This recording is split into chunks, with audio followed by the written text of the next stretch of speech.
कर्नाटक के मांड्या में हिंदू संगठनों ने प्रदर्शन किया है।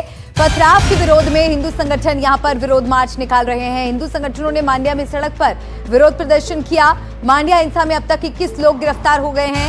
गणेश विसर्जन के दौरान यहां पर पथराव हुआ था। तो गणपति विसर्जन के दौरान ये बवाल की तस्वीरें देखने को मिली। गणेश उत्सव में पत्थर फेंके गए। कर्नाटक के मांड्या जिले में भारी तनाव देखने को मिला। हिंदू संगठन के मार्च पर पुलिस का लाठीचार्ज हुआ है।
मांड्या में गणपति विसर्जन के दौरान ये बवाल की तस्वीरें सामने आई हैं। तनावपूर्ण स्थिति वहां पर उत्पन्न हो गई और पुलिस ने जब वहां पर एक्शन किया तो उसके बाद की भी आपको तस्वीरें दिखा रहे हैं। अब तक 21 लोग गिरफ्तार हो गए हैं। 3 तस्वीरें आप देखिए। विसर्जन के दौरान यहाँ पर बवाल हुआ, रात के समय में यहाँ पर बवाल हुआ। उसके बाद इस बवाल के बाद हिंदू संगठन विरोध पर उतर आए और विरोध प्रदर्शन यहाँ पर हिंदू संगठनों द्वारा किया गया। पुलिस ने प्रदर्शनकारियों पर लाठीचार्ज किया। तो पुलिस ने स्थिति को नियंत्रण में लेने के लिए अतिरिक्त बल का प्रयोग किया। वहां पर अतिरिक्त बल को तैनात किया गया और प्रदर्शनकारियों पर लाठीचार्ज हुआ।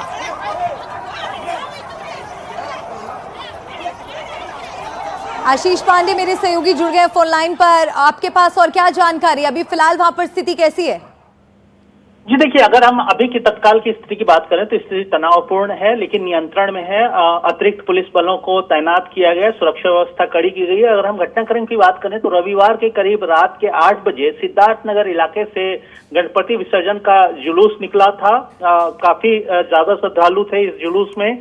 ये जुलूस जब राम रहीम नगर के पास से गुजरा तो वहां पर एक अन्य समुदाय विशेष के मंदिर के प्रार्थना स्थल के ऊपर कुछ अज्ञात लोगों ने पथराव किया। उसके बाद स्थिति तनावपूर्ण हो गई। दोनों पक्षों की तरफ से, दोनों समुदायों की तरफ से पथराव शुरू हो गया और पथराव और धीरे धीरे और ज्यादा बड़ा हो गया और ज्यादा स्थिति तनावपूर्ण होने लगी। पुलिस ने इसके बाद स्थिति को नियंत्रण में करने के लिए लाठियां भांजी। पुलिस ने अतिरिक्त पुलिस बलों को तैनात किया गया और उसके बाद स्थिति को कंट्रोल में करने की कोशिश की। कड़ी सुरक्षा व्यवस्था के बाद के बीच गणपति विसर्जन का जो जुलूस है उसको आगे निकाला गया।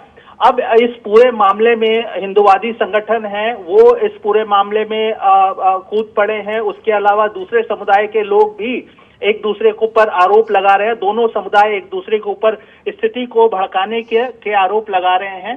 इस बीच पुलिस ने करीब 21 लोगों को पहचान कर उनकी गिरफ्तारी की है। कुछ अन्य लोग जो हैं जिन्होंने पथराव में सक्रिय भूमिका निभाई, उनकी पहचान की गई है और वो फरार हैं इस मामले में।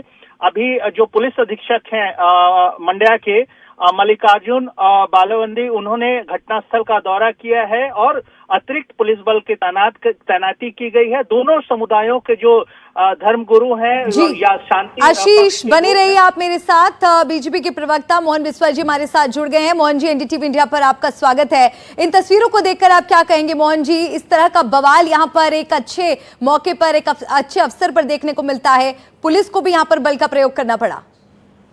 जी, आप देखा तो जब से कर्नाटक में एक कांग्रेस सरकार आया ना, पिछले साढ़े 2 साल से देखा तो यही चल रहा है। अभी अभी क्या हो गया, ईद मिलाद का प्रोसेशन हो गया। अब पूरा राज्य में देख लो, ईद मिलाद का प्रोसेशन में एक ही ऐसा वाला दुर्घटना नहीं हुआ है।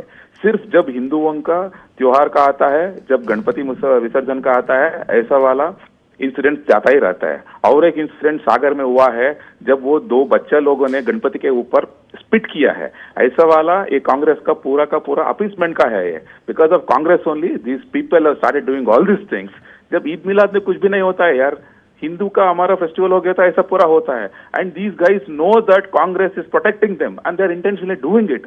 So because of the Congress confidence only, these guys are doing it. It's nothing but appeasement politics at the peak, and also the police have targeted Hindus, not specifically they targeted Hindu karyakartas and they have targeted the Ganpati Visarjan committee. That's all. It's nothing but appeasement at the peak. Mohan ji, लेकिन हम ये भी समझना चाहेंगे कि आखिर ऐसी परिस्थिति वहां पर क्यों उत्पन्न हुई? एक शोभा यात्रा ही तो वहां पर निकाली जा रही थी, क्यों प्रशासन की तरफ से पर्याप्त तैयारी नहीं हो पाई? उस तरफ देखा तो वो मंड्या में वो पुलिस ने प्रोटेक्शन दिया है। अब पुलिस का वो क्या रूट मैप है ना, उस रूट मैप पे ही प्रोसेशन जा रहा है। हिंदू गणपति का प्रोसेशन वो रूट मैप पे ही जा रहा है। वो रूट मैप पे डिविएशन कुछ भी नहीं हो रहा है। उस पुलिस के सामने ही ऐसा चलता है तो आप समझिए कैसा वाला सरकार कर्नाटक में चल रहा है। ये लॉ एंड ऑर्डर पूरा कोलैप्स है, पुलिस के सामने ये लोग ऐसा करता है। लेकिन मोहन जी, ये तस्वीरें तो देखिए अब बिल्कुल सुखद नहीं है। एक त्योहार के अवसर पर इस तरह से 2 समुदायों के बीच आपस में पथराव होता है, पुलिस को बल प्रयोग करना पड़ता है। क्या लगता है आपको कि इस तरह की स्थिति दोबारा ना हो, उसके लिए क्या कदम उठाने चाहिए? नहीं, ऐसा वाला तो पहले नहीं, पिछले 2.5 साल में देखा तो आप पिछली साल भी ऐसा ही मंड्या डिस्ट्रिक्ट में ही हुआ था। गणपति विसर्जन का टाइम पर प्रोसेशन के ऊपर कुछ लोगों ने चप्पल तोड़ा था, उस टाइम भी हुआ था और इस टाइम भी हो रहा है। तो पुलिस ने लॉ एंड ऑर्डर का कोलैप्स हो गया है, उन लोगों ने पूरा प्रोटेक्शन देना चाहिए था। पुलिस के सामने ऐसा किया तो आप समझे कैसा वाला सरकार चल रहा है राज्य में। जी, शुक्रिया मोहन जी आपका हमारे साथ बातचीत करने के लिए। आशीष पांडे मेरे सहयोगी बने हुए हैं हमारे साथ। आशीष, आपने मोहन जी की बात सुनी और उनका जो इस पर कहना था वो ये था कि पुलिस की तरफ से प्रोटेक्शन नहीं दी गई और पुलिस के सामने ही ये सारी स्थिति वहां पर खराब होती चली गई और पथराव की स्थिति वहां पर बनी। इस पर क्या जानकारी है, आखिर हुआ क्या था? जी देखिए, आरोप और प्रत्यारोप लगेंगे। जाहिर तौर पे 2 समुदायों के बीच में झड़प है और हिंदुवादी संगठन और सहित भाजपा एक पक्ष के समर्थन में उतरी है तो दूसरे पक्ष के समर्थन में भी लोग और राजनीतिक दल उतरे हैं और आरोप प्रत्यारोप दोनों एक दूसरे पर लगा रहे हैं। हमने पुलिस अधीक्षक से बात की है। पुलिस अधीक्षक ने हमें ये बताया है कि जो परमिशन थी वो परमिशन के तय मार्ग पे ही ये यात्रा जा रही थी, लेकिन कुछ अज्ञात लोगों ने एक समुदाय विशेष के प्रार्थना स्थल के ऊपर पथराव किया। उसके बाद से स्थिति बिगड़ी है।